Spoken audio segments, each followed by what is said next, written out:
তো দেখছো বন্ধুরা, এখন সকাল 5টা বাজছে বুঝলে। তো আমি ঘুম থেকে উঠলি 5টার সময়, একটু আগে উঠেছিলি। তো উঠে করে একটু ফোন দেখলি বুঝলে। আর উঠে দেখছি আমার শাশুড়ি মা আজ বৃহস্পতিবার বসে তো পুরো লড়া আছে। আর আমি এদিকে বেরিয়ে গেলে আনিকা তানিকা পুরো আনিকেছে, দেখছে একটু অন্ধকারেই আছে, আন্ধারেই দেখাচ্ছে বুঝলে।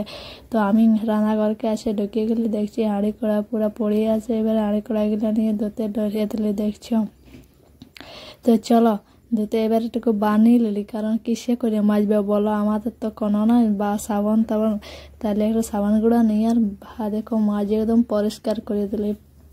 তো অন্ধকার হতে হতে একদম টুকু সকাল হলো, টুকু পরিষ্কার হলো, মানে অতটা না তো হয়ে গেল আমার ধোয়া। সকাল হতে হতে তো দেখো বন্ধুরা ভর্তি লাগছে। আর টুকু পোজ দিলি এবারে আসে করি, আর ধোয়া হয়ে গেল। তখন আর একটা টোলটা এবারে জল আনতে যাবো, কারণ ঘরগুলো তো ধরতে হবে। বৃহস্পতিবার বটে বলো, তো খাতা কাপড় টানছিলি না, ঘুমাই উঠে ওয়াই চলে গেছিলি বাইরের দিকে।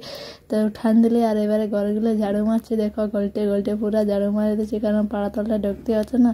আর টুকু কি বলবো, আলমারি পালং হগিলে টুকু পুঁছছে আর কি দেখান দিবার জন্য। তো দেখো কেমন দেখাচ্ছে, মানে আর দেখো এবারে পুরা পাড়া তলের ভিতর ঢুকে গেছি ধুতে বুঝলে।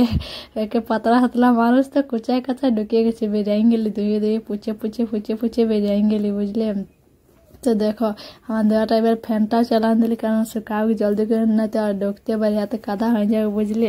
তারপর আমার শাশুড়ি মায়ের দিকে চাল বেঁধতে দিয়ে দিল, কারণ আজকে আলপনা দিতে হবে। কারণ আমি এদিকে পুরা টলে জল নিয়ে আসছি, স্নান করতে হবে ঘরেই। আমি তো চান করি বুঝলে, আজকে কলগেট ব্রাশ নিয়ে করে আর পুরা তেল সাবান নিয়ে করে স্নান করতে যাচ্ছে। স্নান করা করে হয়ে গেলে পুরা রেডি। আজকে চুল কাটে ঠোঁটা করে দিয়েছে, আর এবারে মাথা আচড়া তো ঠেসে গেছে, শীতেই পাচ্ছি নেই। তারপরে সিঁদুর পরিয়ালি বলি, আর তারপরে সব কাজ করিব। তো আমাদের ঘরের নিয়ম মানে এরকম শাখা সিঁদুর সব কিছু, মানে সিঁদুর তিঁদুর পরিয়ালে স্নান করে তারপরে বাকি কাজগুলো করো। তো এবারে চলে আলে হয়ে গেল আমার সাথে। এবার রান্না করে দিয়ে সেটুকু দেখান দিলি, দেখি বলি কেমন দেখা যায়। আমার শাশুড়ি হাঁড়ি বানি মাখা রেখেছে, আমি চুলায় চাপান দিলি, অদন দিয়ে দিলি, চুলা হদকান দিলি বুঝলে। ধরতে ছিল না ভিজা পালা, তাও ধরা ধরে চাল পাঁচড়াতে থেসে গেছে বুঝলে। এবার চালগুলো ছিল।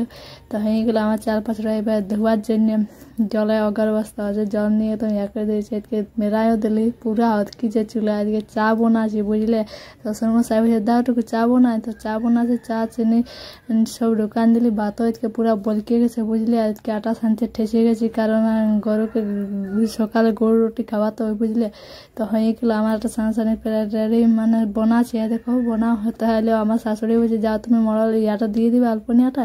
তো আজকে আমি বলছি রুটিগুলো বানাচ্ছি। তো আজকে আমি পুরা ঠেসে গেছি চাল বাড়তে। দেখো পুরা ফুল ফুটিয়ে আছে আমাদের ফুল গাছলায়। শাশুড়ি এটুকু পরিষ্কার করে দিয়েছে। তো চাপে এটা রাবেদকে হয়ে গেলো আমার দিয়া আলপনিয়া। আমার আলপনিয়া দিয়ে কোনো ছাই নেই বুঝলে। শাশুড়ি